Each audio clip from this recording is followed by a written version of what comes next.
Good afternoon, everyone. Oh, I should say good morning, another 8 minutes before afternoon. Here, Gulfstream today, Rod Nicoletti, along with Acacia Courtney, and 12:55 post this afternoon. Beautiful day again in South Florida. Fast main track, firm turf course. A couple of carryovers or guarantees we'll let you know about. Well, carryovers actually we'll let you know about. And just a really nice day. But boy, the alumni of the championship meet really did well around the country yesterday. They did. Of course, we had some big Kentucky Derby preps happening around the country. Keeneland opened this past weekend, and it is fun to be able to see horses that we followed all winter here having success, including Irish Warcry, who did win the Wood Memorial yesterday. He won the Holy Bull here, ran in the Fountain of Youth, so pretty cool to see him go on and get those Kentucky Derby points. And a really nice filly for Kelly Breen and Miss Sky Warrior, who won the Devona Dale here, and then the Gazelle yesterday in New York for fun. She ran like a gazelle in that one. I mean, I didn't see anybody else around her, you know, with Paco Lopez in the saddle yesterday afternoon, one of our riders here at the championship meet. And just throughout the day, if you go back and look, the angle I was using yesterday, especially at Keenan, they ran at Gulfstream last time out, I bet them yesterday, and I had a pretty good day. Yeah, absolutely. We saw Adonis Creed, just one that came to mind for Kieran McLaughlin, who ran here and win at Keeneland yesterday. So pretty fun to be able to continue to follow that angle. And as I mentioned, we have a pretty nice menu right here this afternoon. We'll start it off today with the Super High Five, and we have a carryover in race number one of over $3,300, and that starts in race number one, along with our two pick fives. We've got the first one in race one. Keisha's going to show you a ticket in a couple of moments, and then the Rainbow Six this afternoon, starting to build $35,000 plus in that pool. And with this 10 race card, it's races 5 through 10, and the beauty of that, of course, as always, the 20-cent wager, so you can add some extra horses in there. And then we end the day and the week with our final pick five of the week in the last 5 races, and at a 50-cent wager. So fast main track, firm turf course. Let's take a look at the first race. 5 furlongs on the turf. Claimers, fillies, and mares, 4 and up. Non-winners of 3, $12,500. One jockey change to let you know about. It comes under 2. Make that rider MSCL Jaramillo, and let's take a look at your first of 2 pick 5 tickets. Okay, well, I do have a single here today to start things off. It'll be in race number 4, but I wanted to use some more horses earlier on in the sequence, so that's why I tried really hard to find a single. So going 4 deep in the first leg, using 3 in the second, 4 in the third as well. Singling on Looking for Money, who probably will be a short price favorite in the 4th race for Armando de la Cerda. MSCL Jaramillo up, and then just 2 deep in the 5th race. So I did think Honor Way was the horse to be in there. $48 for me. And we like to call that one the reverse pyramid when you go heavy. And I can understand that, because race number 1, even though there's a horse that's, you know, probably going to take most of the money when the smoke clears, there are a couple of horses in here. I think it's more wide open than that. I started it off with the number 6, Zero Out, who's going to face these 16 3-lifetime claimers after setting the pace. Just got nipped at the wire, went second against $12,500 types. Orby Mirage is the trainer. Jorge Ruiz. Boy, this barn has been going good. So I just thought that was the logical choice, and I started there. And you have a horse I did not use on my ticket at all, and that is the 7, Kiss the Crown. It is. Well, Zero Out has a lot of speed to her for sure. That's the name of her game. Early on in her career, when she was with Leslie Ward, that was just what she was doing as a 2-year-old, understandably. And then that just does seem to be her preferred running style. She's kept that early speed. I do think that Playa Zaragoza has some speed as well, and that's actually kind of what happened last time out. It looked like Zero Out was just kind of passed a couple times in the stretch and was kind of fading last time, and that's why I didn't really like her on top in here. But I did, as you saw, spread in the first leg of the pick 5, and I went with the 7, Kiss the Crown, who's actually 6-1 on the morning line. And if I can get any price like that, I will take it for Mike Maker and Tyler Gaffalione. And especially when I was talking about that potential pace scenario, I thought that Kiss the Crown could be one to take advantage of that and come from a bit off the pace. She's outside in the 5 furlongs, but it is just a 7-horse field. It's not a tremendously huge field, and I just think that she's going to get a good trip. Had good connections, as you mentioned. Mike Maker and Tyler Gaffleone will be in the saddle this afternoon. So I did go with the number 6, as I mentioned, and we both had some interest in the number 3, Pira, who does her best running from a stalking position, and I think she sits the trip behind what should be a spirited early pace duel in here. It is, and I really liked her last time out as we were talking about that pace duel. That's why I went with Kiss the Crown, but thinking Pira might do that as well. And last time out, she was trying to close outside. She was just not as strong as the winner, Bonnie Breeze, who had a really good kick to get the win over 0 out last time out. But Pira's win 2 starts back, where she was actually pushed a little bit outside by Scandals Keep Coming, who was disqualified. I thought that was a very good race from her 2 back. I threw in the 2 Squapple on my ticket, and we both had the number 1, but a wide open affair, and that's why Acacia went deep in that first leg, and I'm going to go back and look at that 7 again. Now, race number 2 this afternoon, 6 furlongs. These are maiden claimers, fillies and mares, 3-year-olds and up, $12,500. Do have a scratch in here of the number 1, Bossy Alexandra, so 6 will go to the post in here, and now we're sort of in agreement with the number 4, Case Dismiss, who's sitting on a winning performance, I believe, followed that switch from turf to dirt, ran second. She did run second, and that's kind of what I was just going off of. She looks in this field like the one who might be moving in the right direction. She did finish a pretty good second last time. She gets in with the lightweight with apprentice Carlos Hernandez in the saddle in here today, and I did kind of land on her by default because the other one was the 7 Smart Jersey, who does have some speed, but it looks like the break is just the problem. The short comment in her last 3 races was that she was bumped at the start, and then last time out she kind of hurried up. She showed that early speed, and then she did kind of stop and fade, so that's why I couldn't really put her right on top. Yeah, and you know, we both had some interest, you in 4th and me in 3rd, with the 6 Winners Expedition, who's stretching out an additional half furlong today. Rallied wide to finish a well-meant 2nd, going 5.5.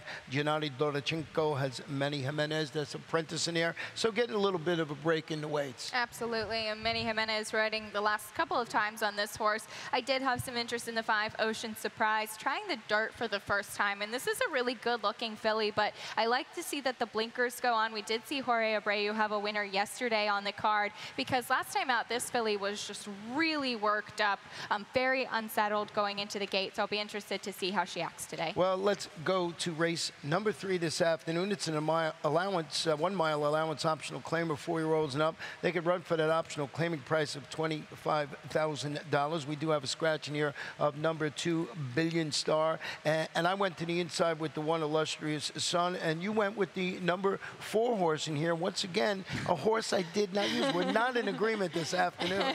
A little bit all over the place. And the 4 Russian Greek, 3-1 on the morning line. It is Jorge Navarro, 2nd off the claim. And looking at some stats for the barn, 2nd off the claim on the dirt. He's 32% win, 64% of the time in the money, and a 227 ROI. That's out of a sample size of 150 horses.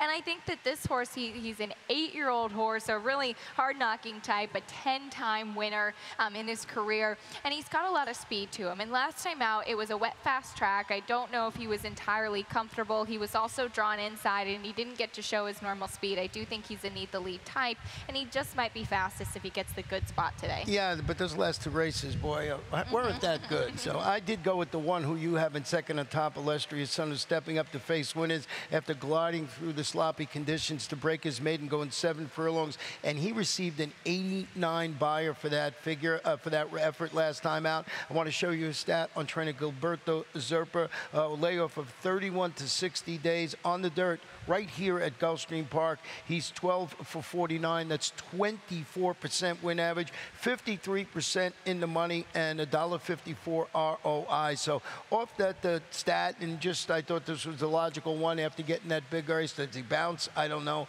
but I put him on top of the ticket. And that's good percentages there. It is a negative ROI, so I'm just playing devil's advocate. It was on the sloppy track last time out that he did win by open length, so you wonder, was it the addition of the blinkers? Was it the sloppy track that helped him last time out? Certainly flattered by Collective Wisdom coming back to win, though he did take a big drop in class to get that next win out instead of staying at the main special weight level. Well, number 6, Chiseled, is running for the $25,000 tag in this allowance optional claim. He's turning back to a mile after adding to his consistent consistent local record. This horse has had 8 races here, 4 wins, a second and a third when defeating 12-5 optional claimers, going 1 mile and 1/16. So the old horse for course play. That certainly could be it. And he is one that will kind of reap the spoils if there is a lot of pace in front of him. The 2 horses that we used on top both have a lot of speed to them. And so if they do hook up on the front end, that could really set up for somebody like Chiseled. And that's exactly what happened last time out when he was able to kind of get the benefit of that nice stalking trip. And as I mentioned, good record here on this track. I used the 5 1/3 Mystic Skies, turning back to a mile on the main. After returning from a layoff, he rallied, finished second, a 50 starter allowance, going mile and a 16th on the turf. Phil Greaves, Luca Panici handling the surface switch. Luca Panici, multiple wins yesterday, so turf to dirt. Good performance last time out. It actually was good. His last couple of races were good, so that's why I was kind of wondering why they were switching him to the dirt, because he's been in really good form on the turf. Let's go to race number 4 this afternoon, 7.5 furlongs on the turf. Turf course is firm. Claim is fillies and mares, 4 and up, $12,500. We'll have 7 in this field, and both went with the number 1 in here, and that's Looking for Money. Looking for Money did get the win last time out, and we'll go back and show that race for Looking for Money. This was on March 26th, and we're going to see the number 1 there that day, but the number 6 up front here, Ortega, was the pace setter, very keen early, and I thought it was a really good performance from Looking for Money, who did close on the outside. You can see the number 1 there, and he just is able to go, just able to go by, and even at this point, it looks like she's not going to make it there just yet. We do see Ortega holding on pretty well,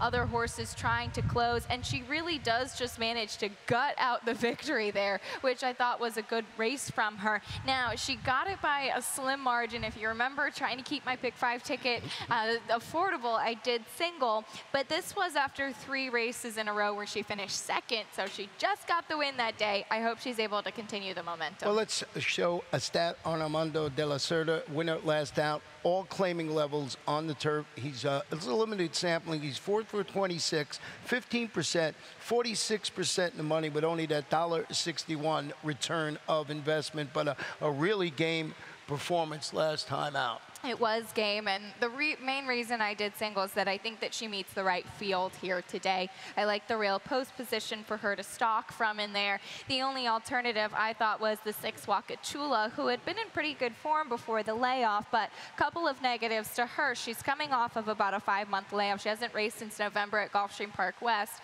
and she was racing at a slightly lower class level than she'll face today. Yeah, what I liked about her, she's a consistent 3-time turf winner, includes a pair of local victories, so she's making her first start, as you said, since Gulfstream Park West last fall. Tammy Levy is the trainer, working well for the return to action, and you know, you got to like the fact Tyler Gaffleone is jumping aboard this afternoon, so I just think this horse, if ready, is a major player in here, and we both used the number 7, La Pantalones Fancy, in the third, which we figured out a long time ago meant fancy pants. Yes, absolutely. So we're talking about learning things from horse names, and this horse 4th last time out, came off of an extended layoff at a couple of races at Tampa, then had that race last time out, which I do think serves as a good bottom for her to come back and face this field today. Well, let's take a short break. When we come back, I'll show you my Rainbow Six ticket.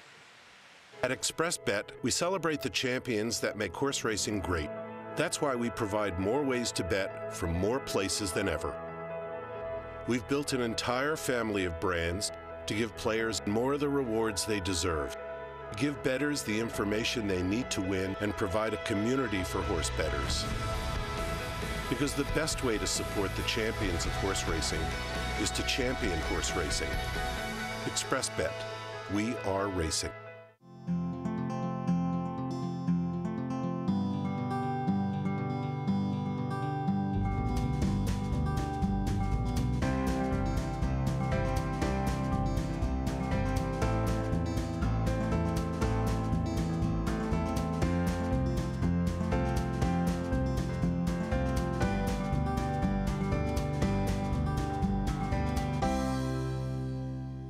Race 5 this afternoon, 6 furlongs maiden special weight, fillies and mares, 3-year-olds and up, 9 in the field. Great spot to start the Rainbow Six here with this nice 9-horse field. So let's take a look at my ticket this afternoon. Stepped it up a little bit, $57.60, and I went 3, 4, 2. I got a single in race number 8, and I'm waiting for you to say you did not use this horse at all, and that is the Barry Caravan Bets. I think that was the logical choice in here. And because I wanted to spread, I thought it was a wide open fair this afternoon, and I used 4 horses in a couple of races, so a little different kind of ticket for me this afternoon. Oh, I like your single. I do think Barry Caravan Bets is the horse to beat in there, but I believe I went 3 deep in my pick 5 ticket. We'll see in a moment. But as I said, certainly the horse to beat, and this is a fun way to start off the sequence. Well, on top, I had the 4 Fleet Tizzy stretching out an additional half furlong. Rallied to finish second, was only beaten 3/4 of a length. Yes, she was, and we'll go back and show that last race from her. I thought it was a very game performance to just be beaten because it was pretty much a blanket finish, and you can see her, the number 6 here that day. The horse that did end up winning is out here in the Rapoli colors. That's Spice Lady, and you can just see the 4 of them across the racetrack just coming down to the wire. So here is the number 6 in here. She's in a very compromising position, I think, and she is still able to hold on. Now you get 3 horses down to the wire, and there she is just right there in between horses, as I said, still able to hold on gamely for second, but she was beaten by Spice Lady on the outside. But she did show tenacity in that race. And this is the 3rd start back from a late layoff, so that's usually a fruitful angle in here, ridden by apprentice Carlos Hernandez for Eddie Plesa Jr. Now, the horse that you did have on top was the one On Away, who I put in second, and this one is making her sophomore debut. The first start since dueling for lead weekend to finish 5th. It was a maiden special weight race up at Aqueduct in November. It was. So she's coming off of a layoff. She hasn't raced since November, but she's been keeping some very good company. In that last race,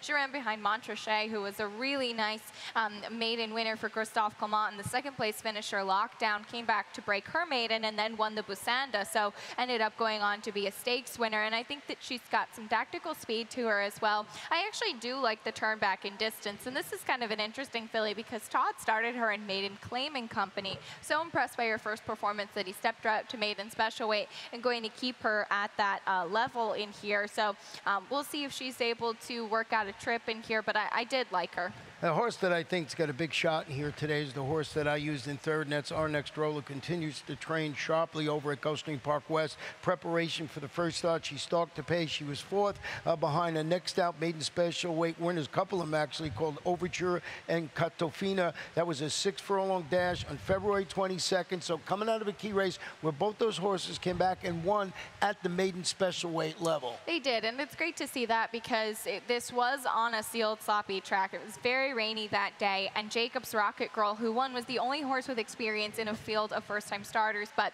good to see Overture, who came back with an 80 buyer speed figure, and Catofina with a 75. So looking like it is a pretty good key race. We'll see how she handles the fast main track. I also threw on the number 8, a first-time starter for Francisco D'Angelo. Just some nice sharp work tab at Gulfstream Park West. Well, let's go to race number 6 this afternoon. 7 1/2 furlongs on the turf. Maiden special weight fillies, 3-year-olds, and we do have a jockey change in this race number 6 and a scratch. So the jockey change comes on number 7, make the rider Miguel Vasquez, and scratch the number 8 horse in here, Dynamic Giant Girl. And this is where we have our final pick 5 of the afternoon. Yes, we do. We'll show you my ticket right here. I don't have a single, but I'll go 2 by 2. Yes, I did use 3 horses in that 8th race that you singled, though I agree with you, Barry Caravan Bets is the horse to beat.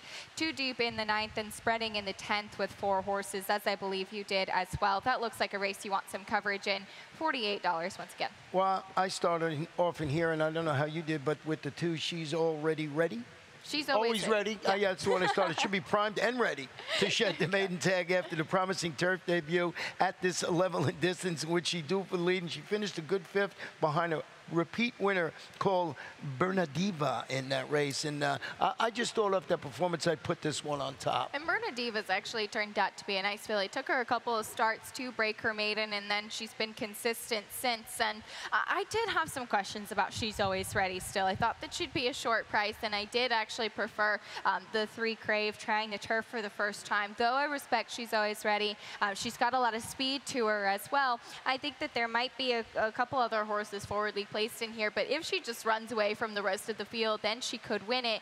She was pretty much dueling last time, and then she did end up getting beaten by just under 4 lengths. So I'll use her now.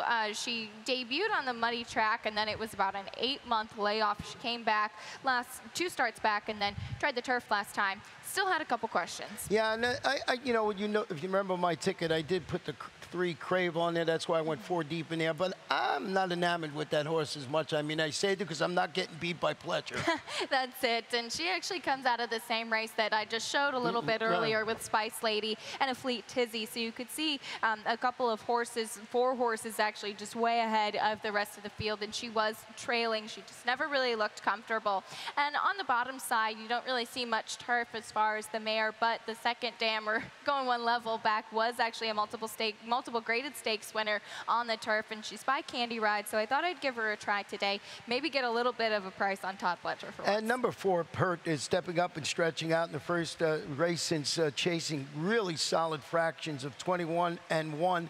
43-3 before weakening to finish 5th in a 40 maiden test, going 5 furlongs. It's a daughter of Badge of Silver and trained by Brian Lynch. And I want to show you a stat on Brian Lynch over the last 5 years, with horses going from a sprint to a route on the turf. 9 for 71, 13%, 35% in the money, and only that $1.58 ROI. So a little bit of a cautionary tale. But I just think this horse, even though it's stepping up and stretching out, I like the fact that this horse has some speed. Turf course has been favoring horses that have that little bit of early gas, and I think this is a horse that you got to have somewhere on your ticket. And Brian Lynch, you know what a great job he does. Oh, of course, and he does a great job on the turf at Gulfstream in particular. And with the lightweight, I think that this horse, she has a lot more speed going 2 turns, so she does have to be careful not to hook up with some kind of duel with She's Always Ready, who we know is going to be on the engine early. Yeah, and we both had some interest in that number 1 horse, Flyby, a half-sister to a couple of previous turf winners. And she is a half-2 gliding by, who did win at First Asking, and 2 times on the turf as well.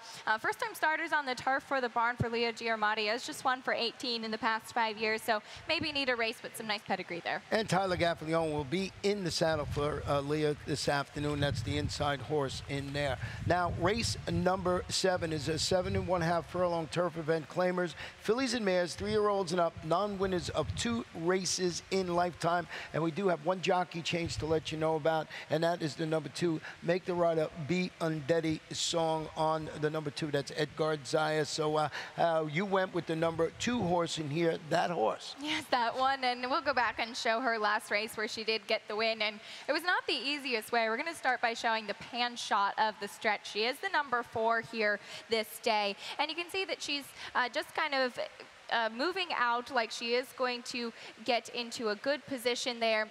And then she does have the 2 horse drifting a little bit on her. And it can't really see too much from the pan shot, but you can see that they are far out off of the rail. Now we're going to show you the head-on so you can see exactly what happened. Here's the 4 right here, and then you can see the 2 horse in here again drifting out like that. And that's what I wanted to highlight, that she was pushed out wide in the stretch by that drifting horse, even bumping a little bit right here. And she still managed to gut out the victory. Yeah, good performance. And as I mentioned, ridden today by Edgar Zayas, one of the horses I had on my ticket. But I did go with the number 4, Bull Empress, who's turning back to 7.5 furlongs, pressed the pace throughout, finished second. It was a 16-2 lifetime claimer, going a mile in the 16th. Steve Cliceras, Tyler Gaffalione in the saddle. I've mentioned Tyler's name a lot this afternoon. He better have a good day.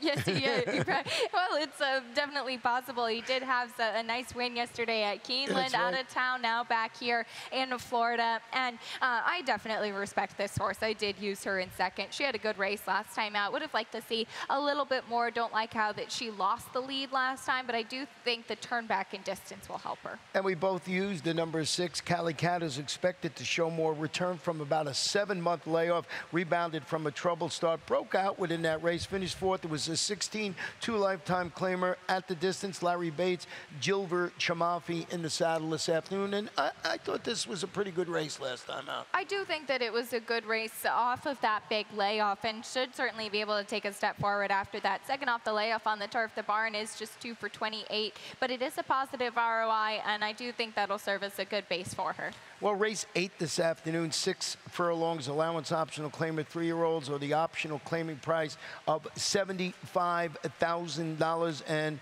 a field of 5, but really nice runners in here, and we both used that number 2, Barry Carafin Betts. As you know, that was my single on my Rainbow Six ticket, so take it away. It does look to be the horse to beat, and we'll go back and show that last race for him. This was actually in restricted stakes competition in the Just One More, and I thought that Barry Carafin Betts ran huge in this race. He was beaten by Third Day, and we'll just roll it from the quarter pole in here. Beaten by Third Day, who was a horse coming off of a big layoff for Todd Pletcher. And here's Third Day coming on the outside, the number 2 horse. Barry Carafin Betts up here in front, and then it just ends up being these 2 horses coming down to the wire, and you can see Barry Carafin Betts dueling on the inside.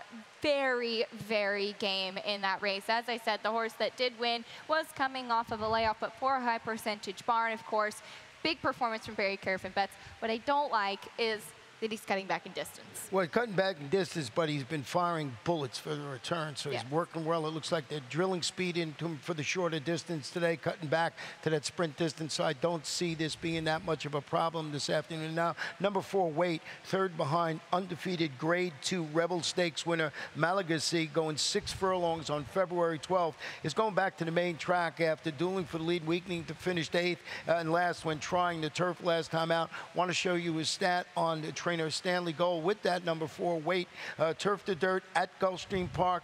7 for 35, 20%, 46% in the money, and a whopping ROI of $3.58. Not something you think that you know, that Stanley Gold does, but when he does it very well. So I like Weight's chances this afternoon. Yeah, he didn't seem to take to the turf too much, but he certainly has some speed. He's got a lot of bullets in his work tab as well, as is typical for the barn. So I do kind of wonder how the pace scenario is going to shake up here. I really like him much better on the dirt, and he's beautifully bred. He's by Distorted Humor and out of the Champion Mare, Wait a While. He's always a horse that just kind of carries a lot of size to him, so we'll see again how that pace scenario works. He did actually try stalking a little bit early on in his career. Well, one of the great names of horses here at Gulfstream this winter and spring is the number 3, My Taiwan On. It's turning back to 3/4 of a mile after dueling for the lead and finishing second to an impressive first out winner called Impressive Edge. That was going 7 furlongs. Jane Sabelli is the trainer. Nick Boer in the saddle. Absolutely. An Impressive Edge won that allowance last time out by 8 lengths, and then he did go on to be 4th in the Florida Derby. My Taiwan On also finishing behind One Liner 2 starts back, who went on to win the Grade 3 Southwest with a 102 Beyer speed figure. So this is the horse that I think has been keeping the strongest competition in this race, and that's why I didn't end up singling. I did use this horse on the pick 5 as well, because if there is some sort of pace, I do think that this is the horse that'll be able to sit in the catbird seat. Only 5 in the field, but 5 really nice horses in race number 8. Now, race number 9 this afternoon, 1 mile on the turf, starter optional claimer. 3-year-old starter for $25,000 or less, or that optional claiming price of $25,000. 7 in this field, no scratches, no jockey changes in here. We both started it off with the number 4, Francesco Flyer. And this is another horse talking about keeping good company. 2 starts back, he was second in the Sage of Monticello, and that was behind Fast and Accurate, who did go on to win the Grade 3 Spiral after that. So probably will be bet off of that performance. Last time out, he was drawn to the far outside, and I think that compromised him a little bit. Do really like him in this spot. Well, I understand why you picked the number 7. Cookies are good in here because she likes cookies. I do have a bit of a sweet tooth, and we were talking about this a little bit yesterday, Ron, that Leo Gabriel Jr. had a lot of success with some fairgrounds horses shipping into Gulfstream last summer, and then he got a win with exactly that yesterday with LaSalle in the nightcap. And this horse moving back to the turf, and it's interesting because it looks like some of his stronger races have come on the dirt, but he's going to the turf, and with dirt to turf and route races, the barn is 26% winning and a very strong ROI of more than $4. So I thought might be able to get a little bit of a price on this one on the outside. I'm sorry. The number 2, Red King, is stepping up to face winners. He responded last time out to that drop in competition. Boy, what a rousing 5-length maiden victory. Brian Lynch, Nick Juarez atop, the son of English Channel, so really nicely bred. And he is really nicely bred. He took a big drop in in class last time out, and he really did just outclass the field to win, pulling away. Bob was a first-time starter who did finish second in that race, and I respect him off of that performance. It'll be interesting to see if he can repeat it. Well, the Sunday nightcap is a 1 mile turf event. Maiden claimants 3-year-olds, and we do have one jockey change we want to let you know about. It's on the 8.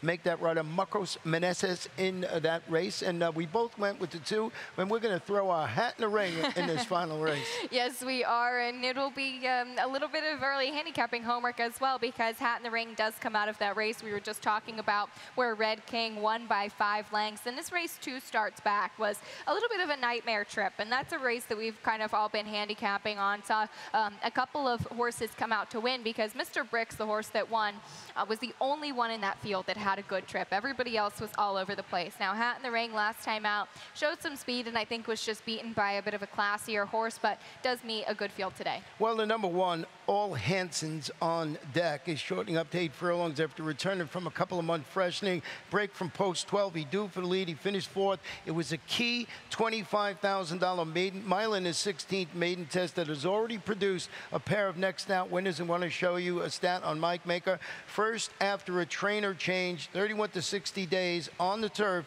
he's 6 for 23, 26%. He's in the money 70% of the time, and a positive return of investment of $2.66. You can't leave off Mike Maker, especially on the turf, and especially when he's 70% in the money and a positive ROI. So absolutely agree with you, all of that. I do think his hand was forced a little bit from the far outside post last time. Much better breaking from the rail today. Well, number 3, So Long Chuck, is plunging to this level and stretching out just a bit today after stalking the action, finishing 5th. It was a $50,000 maiden race contested at 7.5. Ralph Zadie, Edgar Zayas in the saddle. He's taking a drop in class, and he does have some speed to him. He stalked last time, and he was kind of wide as well, so I wonder what his preferred running style really is. But we also see some speed and a class drop from the 6, Cotton Sales, who I put back on. His last turf races were in special weight company. I think he could make some damage in this field. So we got a nice carryover starting in the Super High 5 in race number 1, and the Rainbow 6 starts in race number 5 today with over $35,000 in that pool. Beautiful day here in South Florida. Got a little breeze, should be a fun one. Good luck. We have to take care of these horses that, give us so much joy.